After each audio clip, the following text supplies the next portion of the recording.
Hi, my name's Rudy. I'm a guide leader from Girlguiding Anglia, and I'm just going to talk you through my adaptations for the Happy Thoughts jar.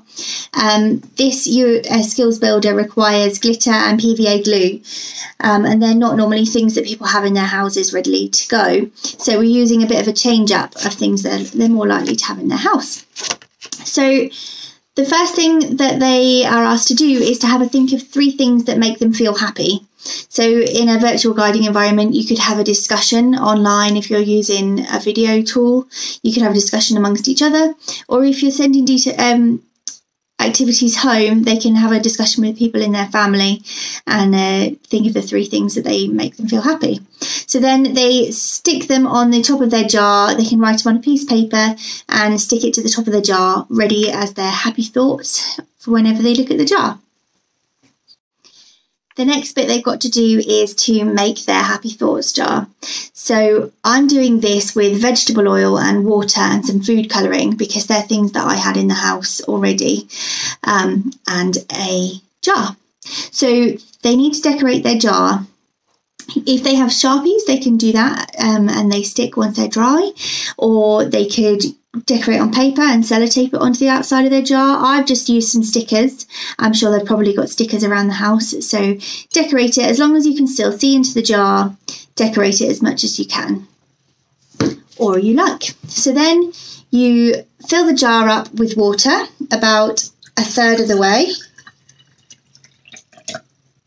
and then you put your food colouring in the water and give it a good mix up. So I'm going to put the jar lid back on and shake it up. It's a good idea to have kitchen roll around because it gets everywhere.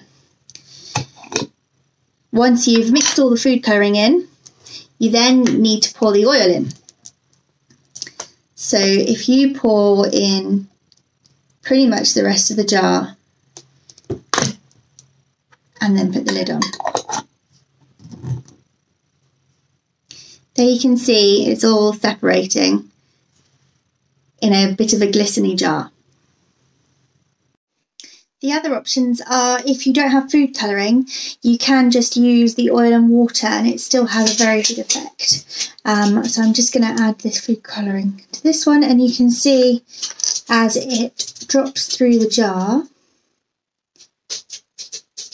it's got quite a soothing effect to that as well. So there's another activity that you can add to it to keep the girls engaged. The idea with adding the glitter to the jar was so that when you shook it up like a snow globe and the glitter all fell to the bottom, you could feel your worries drifting away and you can just concentrate on the good things that are on the top that you like to use as your good memories. So with the oil, you can use it a similar concept in that once you tip it up, you can see it all separating back and back to the 2 lovely options. But it's quite therapeutic to watch the separatedness. There we go.